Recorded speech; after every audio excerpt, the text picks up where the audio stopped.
Hey, everybody, I'm Rich G. And I'm BJ Flagg, and this is episode 318.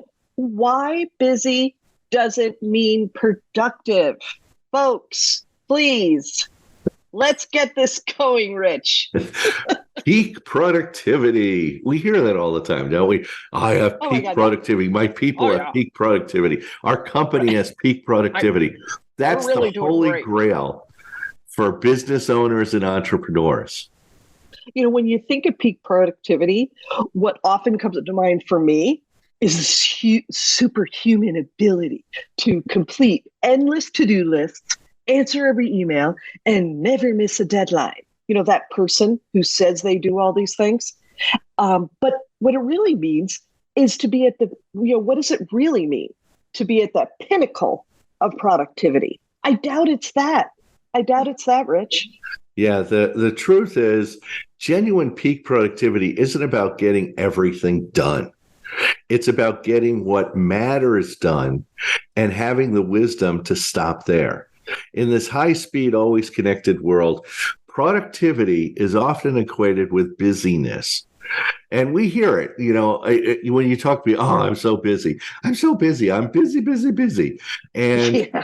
however, being busy is different from being effective. Yeah. Yeah.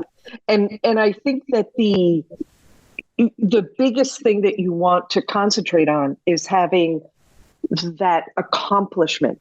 Like you actually are able to move forward on different tasks, different objectives because you did what was right.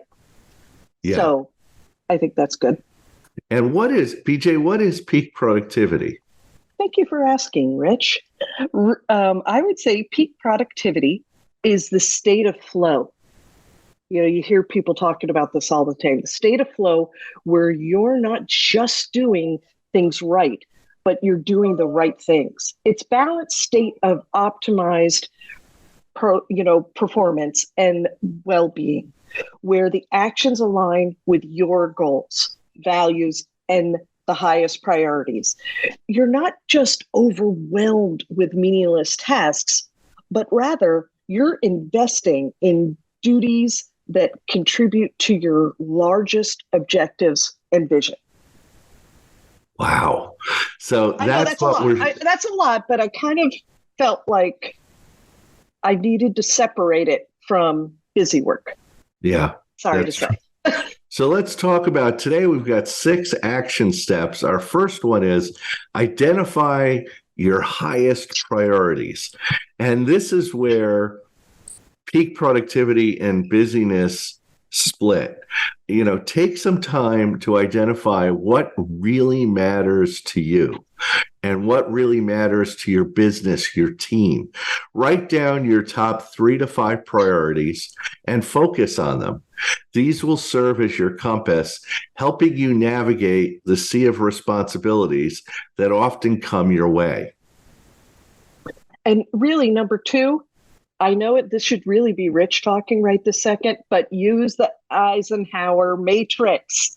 Organize your tasks into 4 categories: urgent and important, important but not urgent, urgent but not essential, and nothing. Yes, this is an aim to spend the rest of your time in that important and not urgent box. This strategy keeps you proactive rather than reactive. How many people do you see running with their head cut off at the office? Oh, I've got Yeah. to get this done by 4:00. Oh my God, this is like so important. You're like, isn't that due in 3 weeks? It's that person that just hasn't got her or his priorities straight. Yeah, I recommend the Eisenhower matrix to a lot of my clients who are caught with that 45 item list on their desk, and it helps them prioritize it into what's urgent and what's important. And it gets rid of that busy, busy, busy kind of feeling and really Yeah, gets them to be productive. They start delivering on things and they see progress immediately. So go check it yeah. out. Google the Eisenhower matrix on the web and It's called it'll many. show It's you how called to many use it. things, but that's what it actually is. Yes. So action item number 3 is time blocking. Block out your time for most of your important tasks. That's something that we don't do because time is fluid, but there's only a certain amount of time in the day. So what you need to do is block out your time on your schedule. Treat these time blocks as non-negotiable appointments with yourself. This ensures that you allocate focused time to what matters because we're running into meetings, we're meeting with clients, we're managing our staff, we're doing all this stuff. You need to block out time for the most important things on your list. And then you start to become more productive and less busy. And a lot of people, when they're doing their time blocking, will do things like get rid of a lot of their email in the beginning of the day. They're going to get some of the, general type of stuff. They might have a meeting here and there, but then they usually will have a couple of pretty big focus times where they can maybe work with a staff member. They can work individually. And you doing that every day, you get into the habit of doing it. We do it I personally do it at 4:00 where I figure out what my next day is going to be. It works out great. Really is super good. Number 4, master the art of saying no. No. Peak productivity requires saying no to certain tasks and commitments that just don't align with your highest priorities. Cultivate this skill to ensure that you're not diluting your effectiveness by taking on just too much. Rich, is this like one of the biggest things? Oh my gosh, people saying yes to things they don't even have the capability for. Yeah, saying no is very important. And I tell a lot of people because it's tough for them to say no. You can always say not now. You could say, I'd love to do it, but not now. And 9 times out of 10, the person will go away and not bother you. But at least you're not saying a hard no. You're saying, sure, I'd love to help, but I can't help you right now. So that's an easier way of saying no. Yeah, someone had asked me to go through like a whole look at all the websites and do some calculation work. I said that is a perfect Friday thing. Let's do it. When do you want to do a focus time? So it's just being more assertive, right? Absolutely. Action item number 5: evaluate and reflect. At the end of each week, assess how well you stuck to focusing on what's important. This is important to do because make adjustments when necessary. This continuous feedback loop will help you fine-tune your approach to productivity. Too often, we dive into something that is very alien to our behaviors and habits, and we drop it because it's not fitting into our life. Allowing this evaluation or reflection allows us to morph it into our behaviors and allows us to make it part of our process. So we're less busy and more productive. Yeah. And I think that whole concept of keeping yourself open to tweaking the process each week, just do a little something else. One of my friends had said, hey, I use these colored markers to kind of highlight what my thing. And I'm like, oh, that's totally good. So I incorporated it a little bit and I found it to be super helpful. Now, another person might suggest something else. It's just not, no, that's not going to work for me. The number 6 is unplug to recharge. Reaching peak productivity means also knowing when it's a good idea to step back and recharge, work in bursts like an intense focus, and then take a short break to rejuvenate. This strategy ensures that you will be performing at your best when you are working. I'm telling you, we incorporated this because Richard said to, in our company. And I can't believe the difference. You see people go stand up, go walk, I haven't done my walk. I'll see you guys in a minute. Oh, I got to go do my walk. So we talk about it as you got to go do that.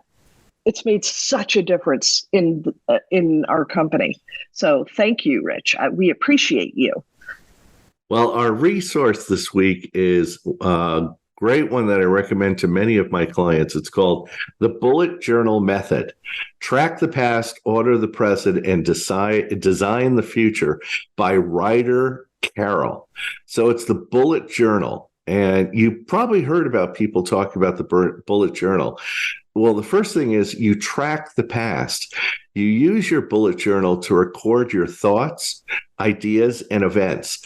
This can help you identify patterns, track your progress, and learn from your experiences. It is wonderful. You can, order the present.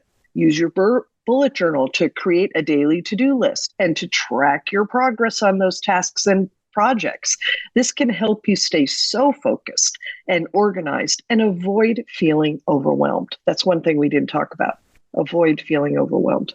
And then design the future. It doesn't also focus on the past and the present. It allows you to be strategic. Use your bullet journal to set goals and break them down into manageable action steps.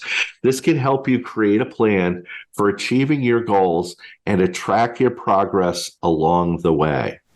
And it's just such a great book. Oh, definitely. And it's a creative, fun way to kind of express yourself. Mine personally is extremely colorful. Rich, no, he's more businesslike. So everybody has their own technique to make it really work for you. It's a simple and flexible system that anyone can use. So it doesn't lock you in. It gives you a lot of flexibility to make it your own. Yeah. And I love the fact that you can kind of organize your personal and your professional tasks. So it has that little section that you can put, get eggs. And it really actually just drops that thought. You don't have to have that in your mind. And all you're doing is thinking business. So I love it. It was a good one. So if you want to improve your productivity and achieve your goals, I encourage you to try the bullet journal method. So thank you for tuning in to the Best Small Business Show. If this episode has been valuable to you, subscribe and share it with other budding entrepreneurs who could benefit. And that's it for this week. You could reach out to me at richg.com and find BJ at newrenew.com. Thanks to our editor and producer, Richard Scalzo, who makes everything happen. Have an unbelievable week and catch you later.